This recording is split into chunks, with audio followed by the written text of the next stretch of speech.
Cyberpunk 2077 first announced itself to the world back in 2012 after CD Projekt Red spoke to Mike Pondsmith, creator of the Cyberpunk role-playing board game, and then he became consultant for the idea. A unique RPG game set in a dystopian neon world that looks glamorous on the surface, but underneath there is a dark and sinister world. The game, however, did not actually start production until 2016 after The Witcher 3's second expansion, Blood and Wine, was released. At that time, only 50 workers were in development of this project, as the core focus was on making Witcher 3 the fully fleshed out game we know it to be now. Poland themselves invested $7 million into this brand new game, helping CD Projekt Red update its engine to the Red Engine 3 and focusing on making this game feel lifelike and cinematic to audiences. During this time, they teamed up with a variety of partners, including Nvidia once again, to make sure every last bit of technology went into this game. This included an AI program that would work on the lip syncing of characters so it fit every single language of every country it released in. In 2018, the game was finally shown to audiences, just 2 years after the very small team had started production. Now this was CD Projekt Red's main focus, and the chance to make a brand new fantastic IP. Keanu Reeves came onto the stage to reveal his role in it. Hype was at an all-time high, bigger than any game seen before, well, apart from maybe GTA 5 and Red Dead Redemption 2, but it was still at an all-time high. Gameplay videos were shown on YouTube, comic books were released, TV series were announced, and many voice actors and stars were announced for this game.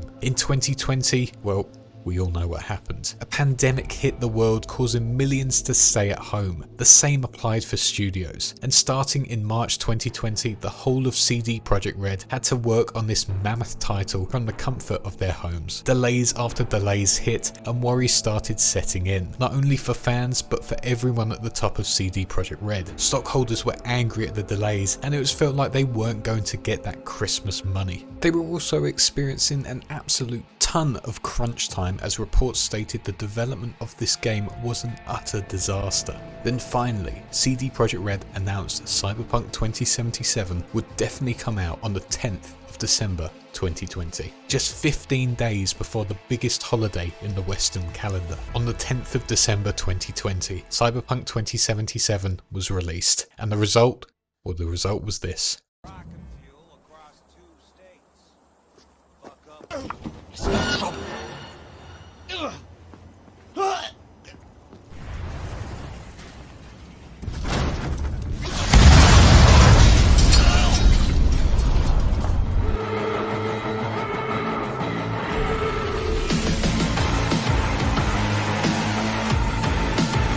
Yes, Cyberpunk 2077 is probably the hottest topic going at the moment. Journalists have gone to town tearing this game a new one because it's quite frankly awful launch. PlayStation pulled the game, lawsuits have been filed, and the internet is just a sea of people hating each other for either loving this game or hating it, with no real middle ground being found. I pre-ordered this game back in November 2019. I constantly said CD Projekt Red were my favourite company, I respected them. Witcher 3 is still my favourite game of all time, but after this launch I was hurt that this company that had prided itself on being consumer friendly had really lied to its community, lied to console players. But part of me wanted to push that aside, ignore the hate, and basically go by the phrase ignorance is bliss. So I played this game from start to finish, replaying elements to see different choices, completed multiple side gigs and quests, started multiple characters, explored the world to see what I can see, and played for over 80 hours to see what I really thought of this game, trying to push aside all of the articles and statements that had been posted online. The question I wanted to answer was, is Cyberpunk 2077 really the game I expected? Did CD Projekt Red really deliver when it came to story, gameplay, world design and immersion? So today's video is one of the hardest videos I had to write, as I'm going to try and be as neutral about this game as possible and point out what I love about this game, what I dislike about this game, and what I absolutely hate about this game. So after that long-winded intro, welcome to Wisefish, and this is my review of the long-awaited Cyberpunk 2077.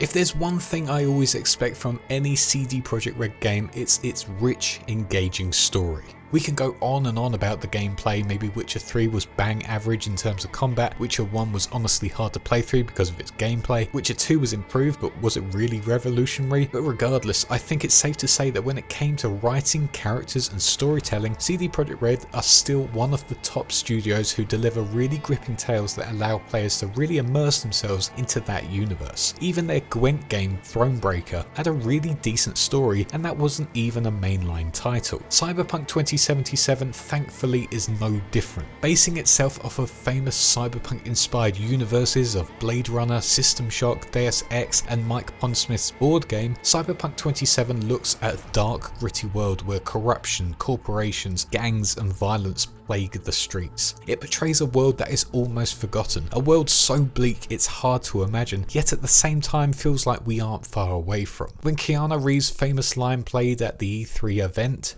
"Wake the fuck up, samurai. We have a city to burn."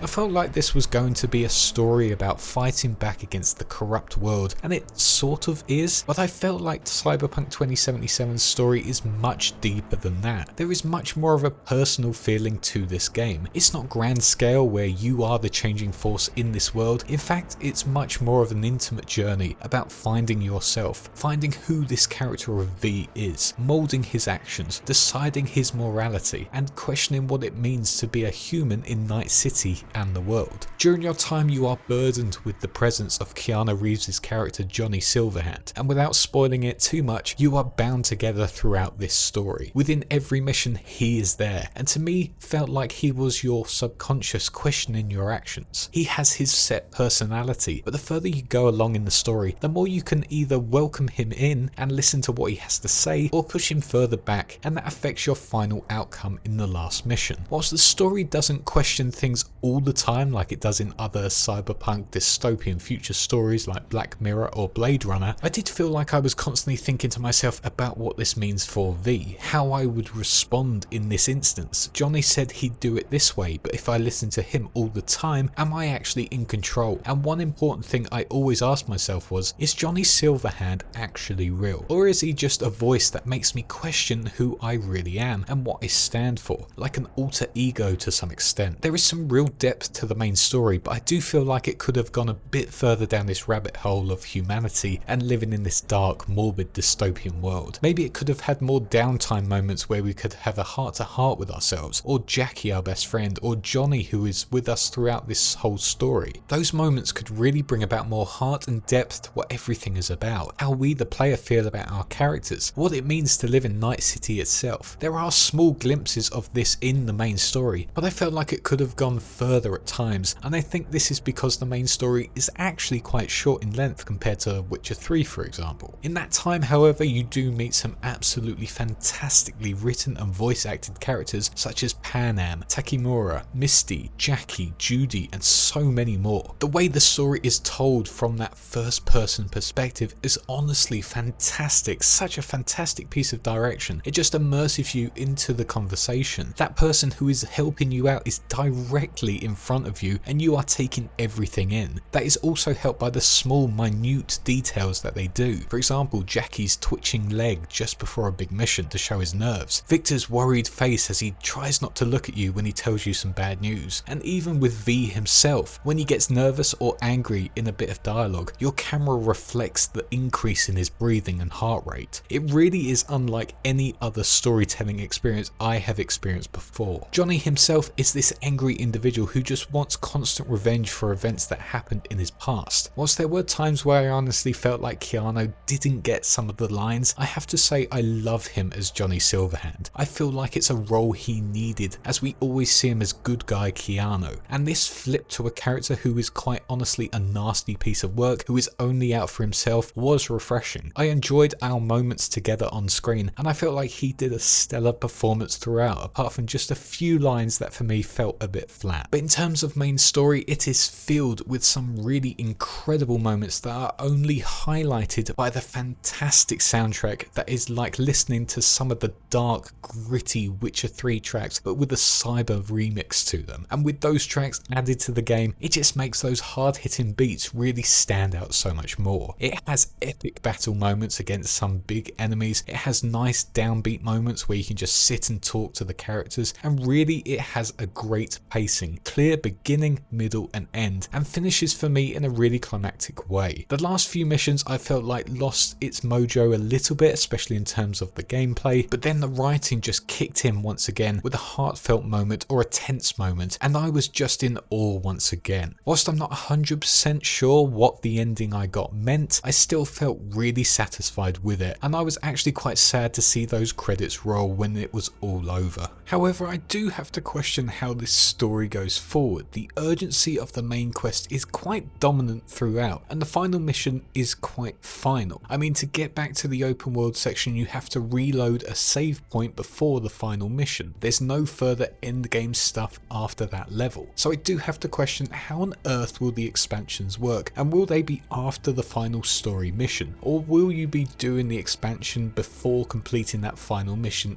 if that makes any sense? The story has left it at a weird point, and I honestly do not know how you bring an expansion into a story that has technically ended. We shall have to wait and see though, I guess. But the main story is just part of what I loved about this game's writing. In fact, I don't think it was the thing I enjoyed the most about Cyberpunk 2077. Instead, I felt like the side quests actually had more of an impact in my immersion than the main story. Side quests in this game are not just standard tasks. In fact, they are more like little storybooks on their own. They include most of the characters you meet from the main story, and it fleshes them out even more. It helps you understand who they are as characters, allows you to form relations with them, become friends, lovers, but it also explores some of those questions that I wanted to ask within the main story. Those side missions help explore so many different themes that help to flesh out this dystopian universe, from political exploitation and corruption to what it means to be a family, getting revenged on a loved one, police cover-ups, relationship with religion and its beliefs, dealing with grief, what it means to be a human, and so many more. There are just so many stories to be told in this world, and the side quests allow you to immerse yourselves more into it. I got to know all these characters more, and I actually found it super hard to choose between the relationship of Panam and Judy. Both had such great, real characteristics that I honestly,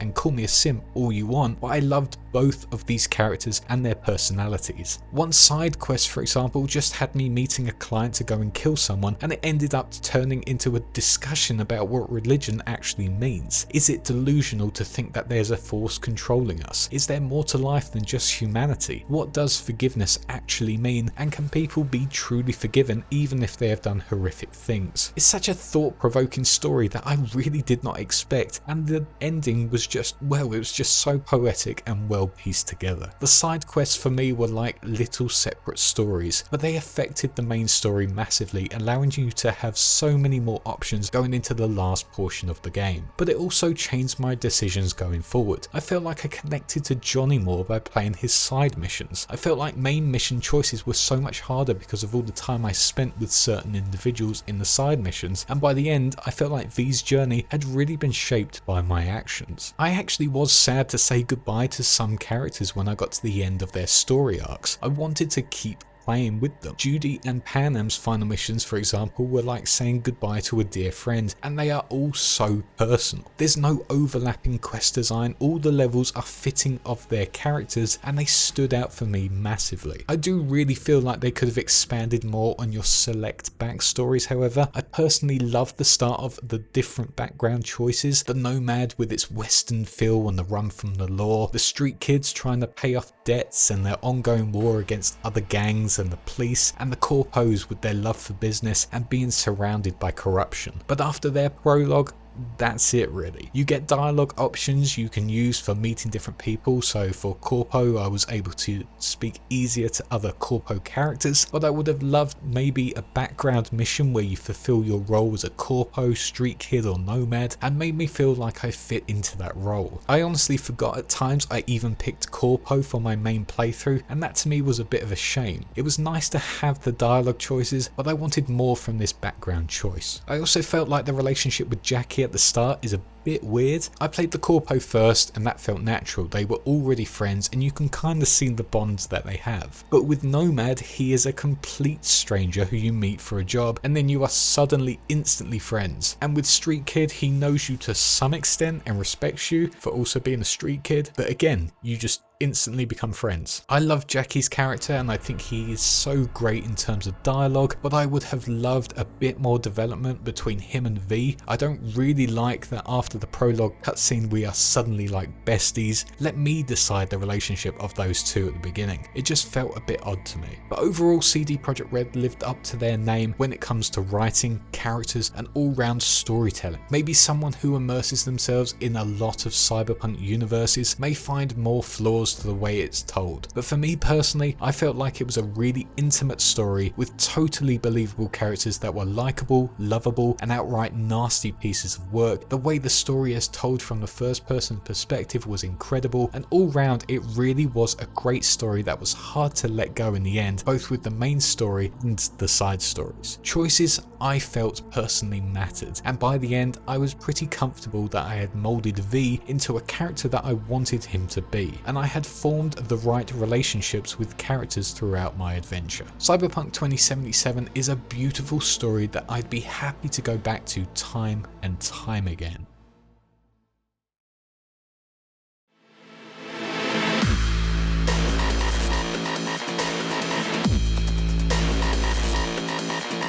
I've seen a lot of people online saying this game has some trash gameplay, and I got to disagree, although I say at the same time the gameplay is very hit and miss at times for me. To start with, the guns themselves I personally think are awesome. Their designs are super cool, especially some of the shotguns and rifles, and the way they handle I felt was really good. Every gun, no matter what it is, really packs a punch, and I think that is thanks to some really brilliant sound design and feedback shown on screen. It makes every encounter really satisfying, and being able to catapult an enemy backwards with a single shotgun blast was just so much fun. I really enjoyed gun battles because of how the guns felt. I will say it's not the best gunplay I've ever played with, but I think I'd put it on the same level or better than Metro Exodus's, for example. Levels I also felt allowed for a lot of options for how the player wants to approach the situation. Most are small sandboxes filled with tons of electronics, different levels, cameras and hidden areas or rooms. Every time I went into one of these areas, I suddenly had to think, how do I want to approach this? Do I go guns blazing and hope I can heal in time in case their shots hit hard? Do I try and find a computer, hack into their cameras and take them out one at a time using quick hacks? Do I try and sneak around the area, open up hatches and taking them from behind? Or just try and stealth my way through without being seen at all and leaving them alive? I felt like there were pretty good choices as to how you approach scenarios, and allows the players to take whatever route they want. Some doors require a certain level of strength to open them or technical ability to open them, but I did really feel like there was a choice about how you go about things. My favourite way of doing it was hacking the cameras and using either their own turrets to take them out or just quick hacking them so they died one at a time. But I will say I find the lack of anything other than stealth and full-on combat a bit disappointing. In games like Deus Ex you have these choices and more. You could interrogate and negotiate and other things to get rid of these enemies. It seems a bit of a shame that in Cyberpunk some mission designs don't allow you to just talk things out or really give you other options than just stealth your way through or kill everyone in the room. There was one Cyber Psycho mission, however, that did allow you to negotiate and try to use your words to convince them to not give up. And that was actually quite nice and refreshing, considering every side gig I did before that was me going around killing or stealthily trying not to be seen. And speaking of Cyber Psychos, for me these guys were really where you get the most of the gameplay. These guys are mini bosses and kind of serve as Cyberpunk's version of the Witcher contracts, where each have their own distinct style of gameplay, be that a sniper in a tower with mines surrounding them, a fully armoured mech guy, a creepy bathtub fast moving creeper, or one that conducts electricity. They really are a test of skill and they are great to come across. These for me were where I really loved the combat and could put all my augmentations to use, like a rocket launcher on my arm and double jump on my legs. The bosses within the main story were also pretty cool to fight against, as they all have their own unique augmentations and styles of combat, and that made it refreshing to come up against. I would have liked a few more boss battles because I enjoyed them, and I think in my full playthrough of the main story I encountered something like 4, which was a bit of a shame. I would have loved to have seen more. But bosses and cyber psychos really show the potential of how augmented individuals can play in this game. And why do I say potential? Well, because apart from them, the rest of the enemies are a bit lackluster. Whilst they all have individual preferences, for example, the Tigers are big on using melee weapons like katanas, and then you have some of the other factions preferring to use smart weapons which auto-lock onto your enemies, I felt like I was fighting the same style of enemy over and over again. Occasionally you get a drone or a mech to fight against, but 90% of your battles are against just regular human AIs. I get why there are no animals, as it is fitting of the lore, but it would have been nice to just have seen some differences in their designs. I mean, this is a world where you can be whatever you want, but most just act and behave like regular humans with some minor augmentation differences. I would have loved to have seen someone who can maybe create a turret out of their arm, or some stealth attacker who has active camouflage. Instead, they all seem to have generic roles like sniper, melee guy, machine gun, netrunner who can reveal your location, which is pretty cool. It was a bit of a shame, as I was hoping to see a wide variety of enemies. Maybe not as many as The Witcher, for example, as that's a totally different environment, but maybe some enemies that really show off the dangerous potential of cyberware, or as V says,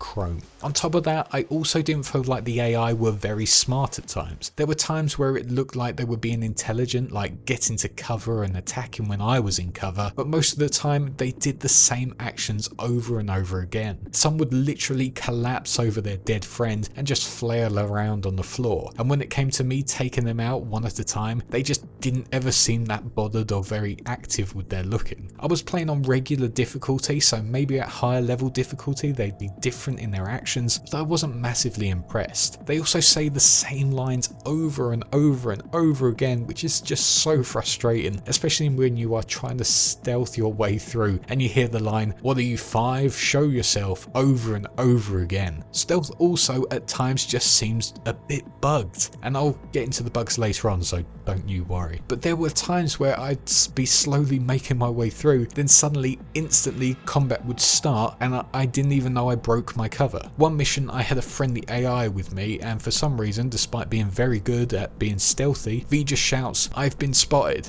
and my friendly AI just came in guns blazing. I had no idea why, and it was just so frustrating, as I had spent a good 10 minutes trying to be as quiet as anything so I could get this done without anyone noticing. Or on the other hand, I could be in combat and Jackie or another AI would be saying things like, "Careful V, they can see you," like, yeah mate, I know, I'm literally shooting at them right now. And final thing on this, but I was also a bit annoyed that for some reason when a gig says for you to take the cyber psycho alive or make sure you don't kill someone, that means you just don't shoot them again when their health runs out. For some reason, if you shoot them until their health is at 0%, that means they're still alive, just knocked out. But if you shoot them again, they are now dead. I got into so many cyber psycho battles where I just tried to stealthily take them out, thinking that was how you get them without killing them, but no, apparently the way you do it is you take out their health and then just leave their body.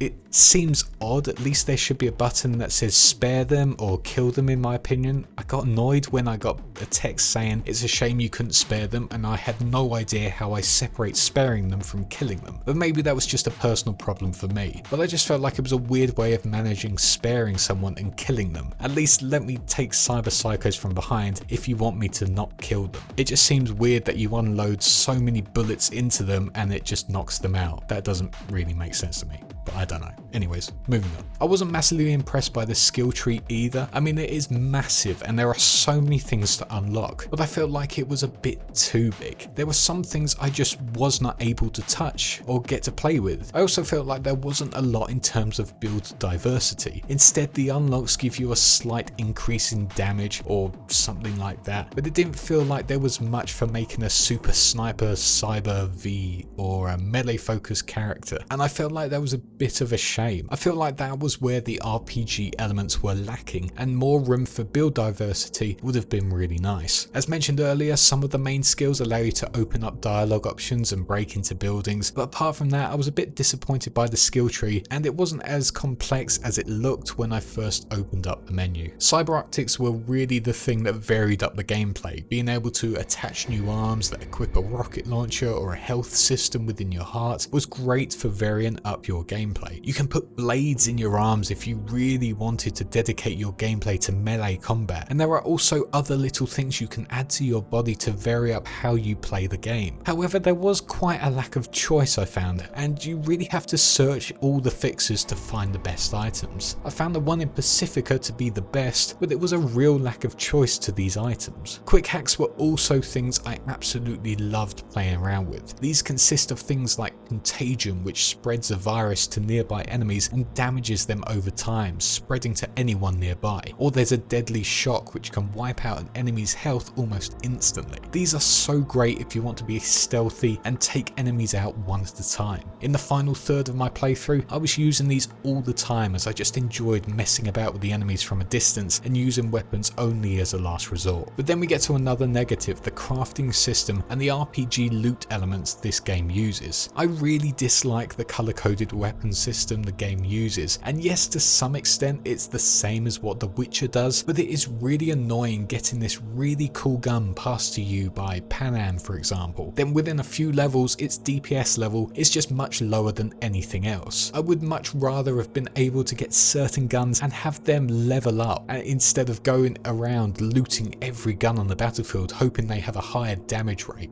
There are some amazing guns later in the story, but some of them were so low on damage that I didn't bother using them. I mean, Johnny's pistol you get is great with an awesome reload function, but I stopped using it because it wasn't doing damage at all really. I also hated the quote-unquote armor this game offers. Being just hats, t-shirts, shorts and glasses, it really gave me Division vibes, and I really didn't like it. I get it, it's much more of a natural environment compared to other things, but again, it's just weird defeating a big boss or cyber psycho and receiving a hat which has 2 defense more than the previous one that I've got. I don't know how they could have changed it honestly, but I just really didn't like the clothing system. Some of it looks cool, especially later in the game with the body armor and military looking items. But honestly, it just reminded me of the Division sadly, and I really didn't like the Division's armor system. Then there's the crafting, which can help upgrade your items and create new ones, and quite honestly, it is awful. First of all, it has no sound effects, which bugs me, and honestly, to put it into perspective, it's either you level little bits up here and there on the skill tree, and that's pretty useless most of the time, or you go to town on the upgrade tree and it becomes totally OP.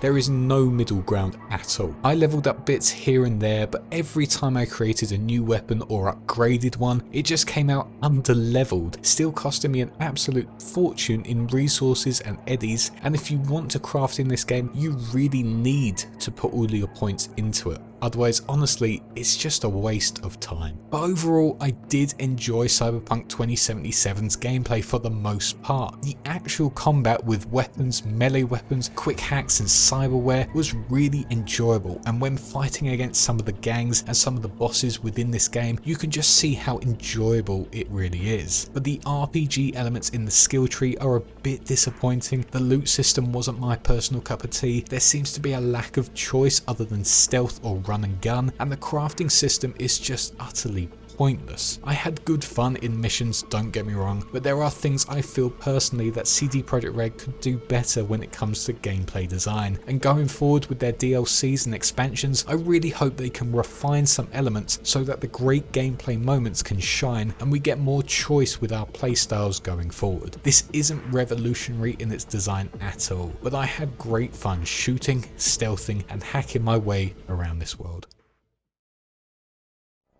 You don't believe in no fate. Every day digging the grave. Step in the pit with the snakes. City of dreams, city of gang. You don't believe in no fate. I might just dig up your grave.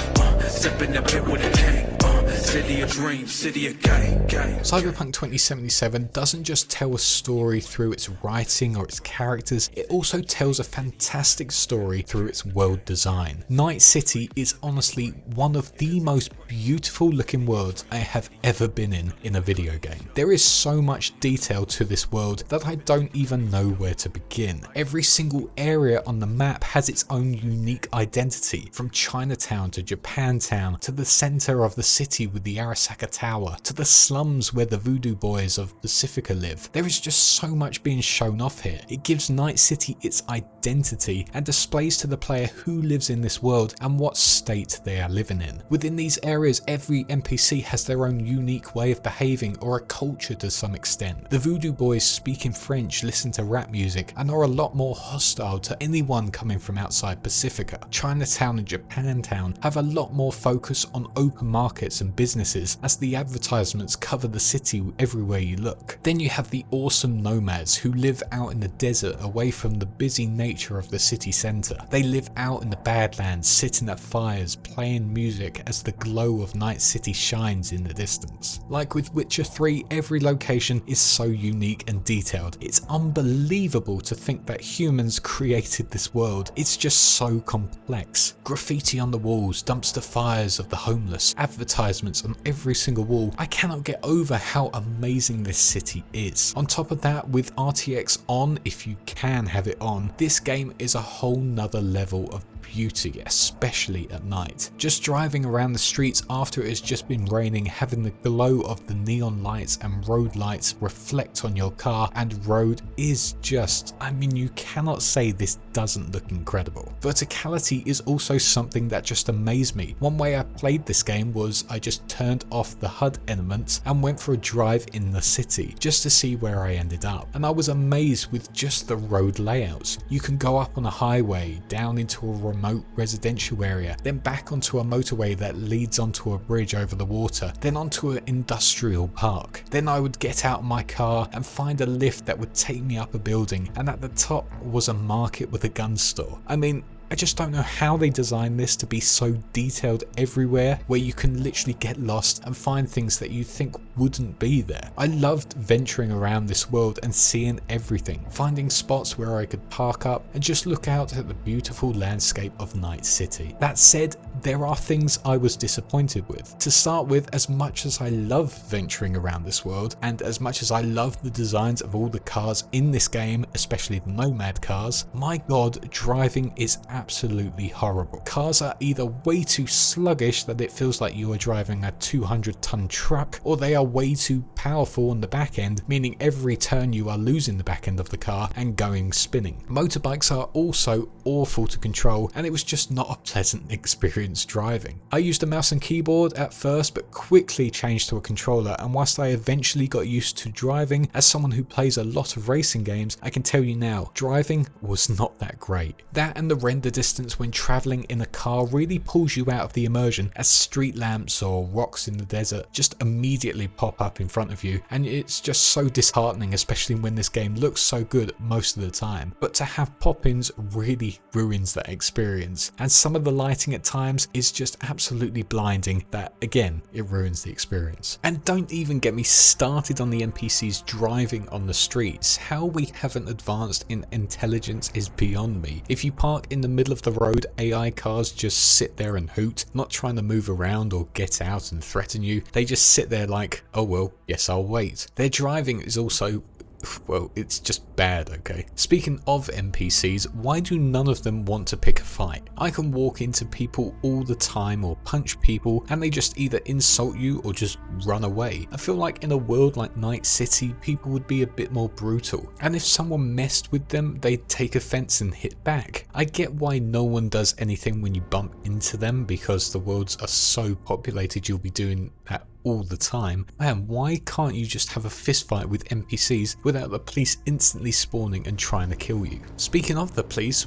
what the hell is up with them? I never feel like they did absolutely anything other than just stand there or have world quest battles with gangs. If you commit a crime in this world, they spawn just immediately and try and kill you, but all you have to do is drive around the corner, and no matter what police level you are on, they just give up in a matter of seconds. It's utter madness. Why are they even there? I don't feel like they do absolutely anything to make this world feel alive. I will also say that I was a bit disappointed that there wasn't a unique way of fast travelling this world. Instead, CD Projekt Red just went for the Witcher 3 design of the signposts, or as they are known in this game, the tourist boards. I really hope to venture around in an AV in the air going from one location to the next, or just something unique. Whilst fast travelling isn't bad, it does the job, I just really hoped for something revolving around the technology of the world. Same as dying actually. I really wish you could get a trauma team to do a call out for us if we died and revive us, taking some money. They sort of show what they do at the beginning and that they are a sort of paid fee, so why couldn't we have them in the game for the player instead of just flatlining and having to reload a checkpoint? Honestly, I feel like it was a missed opportunity in my opinion. I have to say though, although I do love the detailed world, there were times where I was like, there's not much happening really. While seeing tons of people walk is cool and it feels super populated, even though some of them look exactly the same as one another, nothing really happens that varies it up apart from when your character does something like drive near them or shoot. Then suddenly the streets are deserted as they all flee, which I personally thought was a dumb thing to do. And sure, in Witcher 3 they do the same thing. Most people just roam about. There are also the world quest type things where you can help police officers tackle gangs or recover evidence from a crime, but I wasn't really bothered by this. I would have loved to have seen more interactive elements. Why couldn't there be more police chases in cars or something that just made the world feel more alive than just walking NPCs? Occasionally you get some who are talking to each other and they have a little story going on and it's quite interesting, but then after walking past them for the 5th time and hearing the story, it just gets a bit much. I don't think Cyberpunk needed to have things like GTA where you can go bowling or play some poker or extra things like that, because I just feel like that's just filler that doesn't really fit what Night City is about. But I would have liked to have seen some extra immersion elements, but I guess at the end of the day, Night City is more about telling a story of the locations rather than making you do things every 5 seconds. It's much more about getting you to go to those side quests and immerse yourself in the stories at hand. I would have, however, liked to have seen at least some hairdressers, tattoo parlors, piercing shops, or body modification shops instead of sushi bars. It seems so odd to me that in a game set in a world where cyber optics and humans upgrading their eyes, arms, ligaments, everything like that, that you just can't change your hair or the way your face or body looks. Why can we not change our character's appearance after the character customization? We could in The Witcher 3, sure it was just his hair and beard, but still, why can't we change anything? Night City is incredible. I mean, I still stand by the fact that this world is something breathtaking that I cannot believe was made by actual humans. It's so rich in detail in everything, every location, every market, every club, every NPC's clothing or modifications. But there are just some things missing currently for me that would have made this world really something truly immersive. I wish they could fix the driving elements and that render distance, and maybe they will, and maybe there are more elements coming to Night City that allow us to travel in different ways or has more interactive elements. But for now, Night City is a beautiful area that tells a fantastic story of its own and is very immersive to venture through. I just feel like there were more features it could have added to make it really that next gen experience.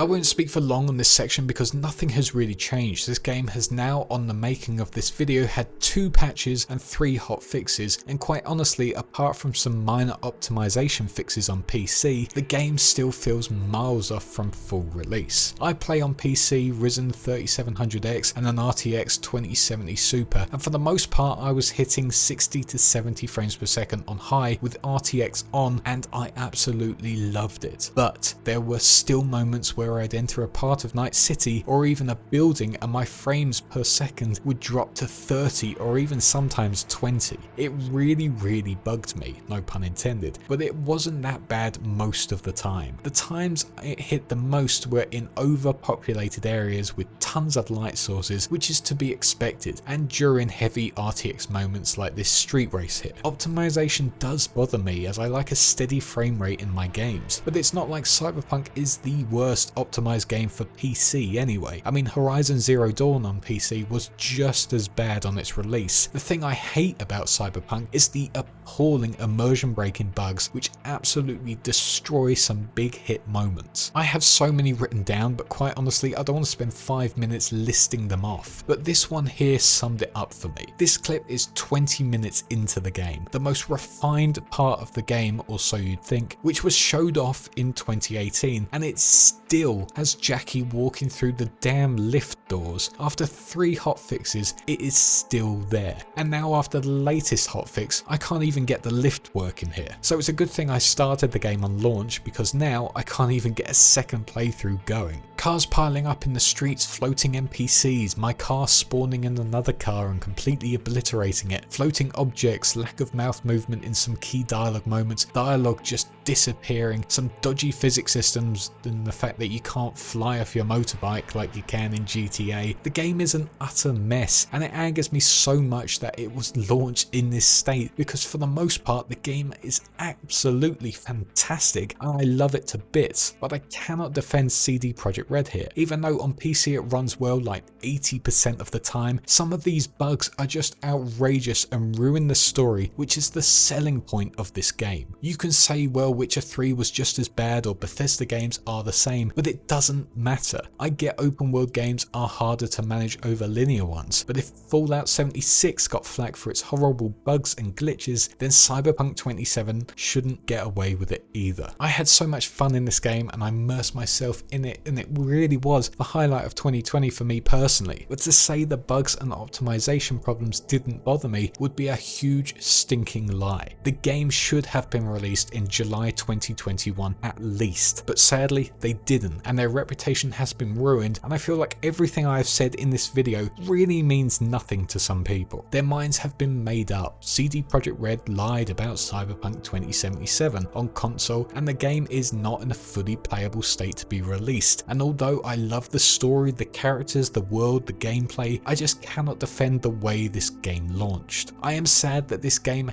hasn't got the praise it deserves by the community, but I completely understand it. I don't feel like this game is rubbish at all like some people are suggesting. I was so invested in it from start to finish, and I want to play it again, honestly. But is it a 10 out of 10 or a 9 out of 10? No. Maybe sometime soon it will be, maybe when the Game of the Year version comes out with everything in it, but for now it's a fantastic game ruined by the heads of a company that was seeking that Christmas money, and for that I say, shame on you. But those are my thoughts on Cyberpunk 2077. Man, that was a long one, but I really hope you enjoyed the video, or at least found some interest in what I said. If you liked the video and want to help this channel grow, then why not hit that like button below, share the video and leave a comment, as it really helps me get onto that precious algorithm. A massive thank you for watching this one through. If you would like to support this channel, you can follow me on Twitter and join my Discord, and if you'd like to see me play some PvP games like Titanfall, then why not follow my Twitch at twitch.tv/wisefishyt and help us to get to affiliate status. You can also financially support me on Patreon if you really like the content, or hit that join button to become a channel member. And speaking of that, I'd like to thank my supporters quickly, starting with our big fish Duquesne23, our sharks JP and Dylan, and our 3 huge megalodons Sinus, Morgan Brazier and JJD896. Also big thanks to our YouTube channel member, our wise one Jambu, for his ongoing support. Cheers for everything guys, it really means the world to me. But that is all for now, thank you all for watching. I do want to do some lore videos on Cyberpunk, so I hope you're all down for that, but for now, that is everything. Thank you all for watching once again, and I shall see you all in the next one. Cheers.